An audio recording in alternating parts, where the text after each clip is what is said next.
Peace and the mercy and blessings of Allah to you. Best wishes for a happy new year. My speech today is primarily addressed to Muslims who believe in the revelation and do not need to be convinced of its truth. Secondly, it is addressed to both genders, but especially to men. In principle, there are individual sins and wrongdoings committed by the sinner in a closed place, harming only himself, and there are sins which harm others, such as disobedience to parents, stealing, backbiting, and gossiping. But if we reflect briefly, we find that many individual sins eventually harm others in part or in full. Even smoking in a closed place, for instance, which harms only the smoker's body, will actually shorten the smoker's life, who is most likely part of a family and a member of society. Naturally, his family will mourn his illness and death, and it may deprive them of his care and support. So, to speak of personal freedom in many of our actions is inaccurate. Research in this area is almost totally absent from any discussion as long as the idea of freedom is imported as is from the West, wherein liberal individualism was born nearly 3 centuries ago for many reasons. Most importantly, the oppression which the feudal ecclesiastical authority applied to mankind. By the way, the West itself has not adopted this individuality at all. The West also promoted the ugliest forms of totalitarian dictatorship when Marxism emerged from Germany to the world to crush people in the name of the dictatorship of the working class. As for Islam, the purpose of legislation is to find the best ways to take into account the interests of the individual and the group together. But if there is a conflict, the interest of the group comes first. The group is required not to oppress the individual, and the individual is required to sacrifice some of his freedom for the public interest. But the individual in the totalitarian communist regime makes concessions without receiving any compensation, especially since they persuade him that there is no afterlife wherein he will be rewarded, whereas Allah promises the Muslim a reward beyond his dreams in return for his concessions. This is in addition to the fact that the Sharia forbids the injustice of the individual. On the day of resurrection, people will be held responsible for themselves one by one. Allah Almighty says, and all of them are coming to him on the day of resurrection alone. Whoever was oppressed will be compensated for his rights, and whoever gave up his rights will be grandly rewarded. We must keep this introduction in mind before we speak about clothing and the relationship between man and woman and their duties and rights. I prefer to start with the man in this episode as the Quran itself does this. Allah Almighty says in Surah Al-Nur verse 30,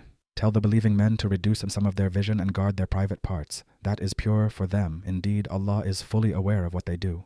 So he started with men and ordered them to lower their gaze and preserve their private parts. Then he repeated the same command to women, adding the aspect of covering oneself. He said, "And tell the believing women to reduce some of their vision, and guard their private parts, and not expose their adornment except that which necessarily appears thereof, and to wrap a portion of their head covers over their chests, and not expose their adornment, i.e. beauty, except to their husbands, their fathers, to the end of the ayah." Thus, chastity begins with a precautionary measure which becomes a general rule of lowering the gaze for both men and women, and then directing them to cover what tempts both parties. The man in general has his aura, which is between the navel and the knee, and a woman has an aura, which is the whole body except the face and hands. And a detail of the woman's aura will come, Allah willing, in another video soon. These rulings are mentioned in the Sunnah and are not the personal opinions of jurists, for there is no priesthood in Islam. In addition to the concealment required by both parties, there are general social controls to reduce the chances of mingling together. That is not showing submission while talking, i.e. tenderness as we call it today, and guarding one's vision. The wife of Al-Aziz had fallen in love with Yusuf, peace be upon him, and she was married, and she almost lost her mind although she had high status, so her scandal is much worse than the scandal of ordinary people. Perhaps the reason was not only Yusuf's handsomeness, but also his personality and integrity. Yet when she presented him adorned to her friends, they cut their hands with knives out of fascination with him, and she said to them, "That is the one about whom you blamed me." Thus Allah commanded women, "And tell the believing women to reduce some of their vision." While the messenger, may Allah bless him and grant him peace, was performing the farewell pilgrimage, a girl came to him to ask him about a jurisprudential matter, and next to him was his cousin, Al-Fadl bin Abbas, may Allah be pleased with him.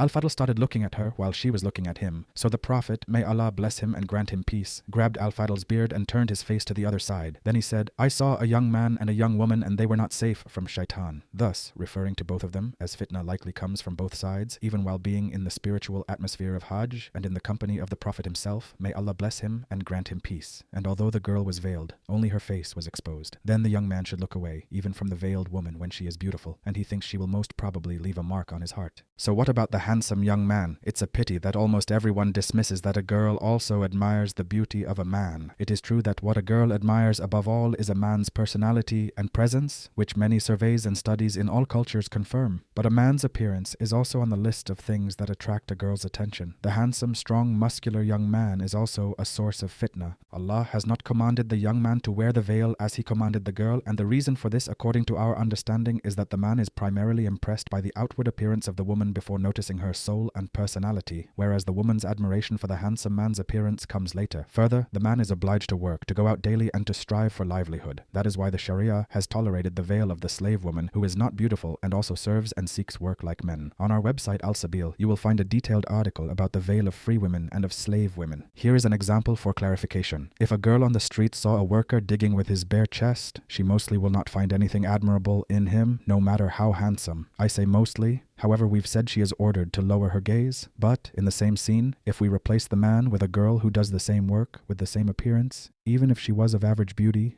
likely all male spectators will pay attention to her. They may not harass her nor go beyond the limits of law and decency, but they will certainly look, unless of course this scene was on a beach in Hawaii, for instance, where nudity is the natural mode, then it's another matter. These differences in the nature of the two genders bring us closer to understanding the wisdom of the inequality between them within the bounds of the aura in general. But when it comes to fitna, and this is a personal matter for each individual, we return to the precautionary measure which prevents anything that causes fitna for each of us. I mean, when a girl learns after wearing the veil that her face is going to fascinate young people because she is super beautiful and because the surrounding environment doesn't adhere to decency and lowering their gaze, which is the first measure required, here she is required to cover her face. In the same way, when a young man knows that what is above his navel of his body will fascinate girls because he is very handsome and because the surrounding environment is not committed either to lowering their gaze, he must cover what is possible to cover and do everything possible to prevent this fitna. For example, a young man should not post his beautiful pictures on social media. I'm not saying he is required not to post them, but rather the exaggerated poses, and showing smiles and dimples and the movements of the eye, adjusting the images with filters, wearing a tight t-shirt to show muscles and applying hair creams, and some may have started to wear simple makeup. All of this leads to fitna, and whoever does so, knowing that he will open the door to fans, is definitely sinning. Society's tolerance of young people on this point is an additional injustice that we inflict on women, whom we ask solely to wear the hijab, not to publish her pictures, not to laugh loudly, etc., whereas the young man is not held responsible by anyone. We find, for example, a handsome young man from a conservative and religious family totally free to become a star on social networks. Every day he shows his muscles, travels, adventures, etc. Maybe his mother and father are proud of him, while his sister is not allowed to do so, and I'm not saying, of course, that we open the door for his sister to do the same. But what about the hundreds of fans who have fallen in love with this guy and nobody sees a problem with that? The rule is that whatever a young man or girl does which causes fitna for the other party is wrong and forbidden. Thus we conclude with the same basis we began with. Guarding vision is required of both parties. Preventing fitna and concealing the body are also required of both parties equally, and Allah's judgment will be for each of us separately and not based on the unjust norms of our society. And when we order one party without another to fulfill its duties, it is unjust in the first place and will not obtain the desired social benefit in the second place. If all women in society were veiled while men do not adhere to modesty, guarding their vision, and preventing fitna on their part, then we will not get the desired benefit in this society. Yes, the woman in this case will receive her reward from Allah, as judgment is individual, but the general benefit in this world has not been fully realized. The harassment will continue, and men will also be held individually responsible for their complacency. Islam is a complete system. You cannot take one part and leave the other. The Quran argued against the Jews who distorted part of the Torah and did not implement some of the rulings in it. He said, "Do you believe in some of the book and some of it not?"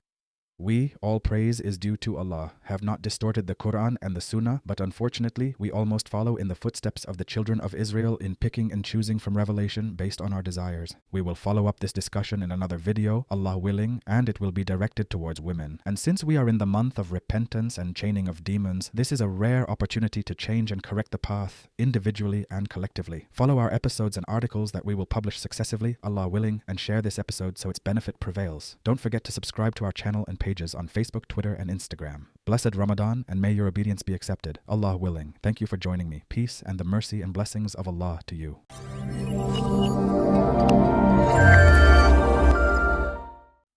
English translation, subtitles, and dubbing provided by Blessed Tree. Patreon.com/Blessed Tree.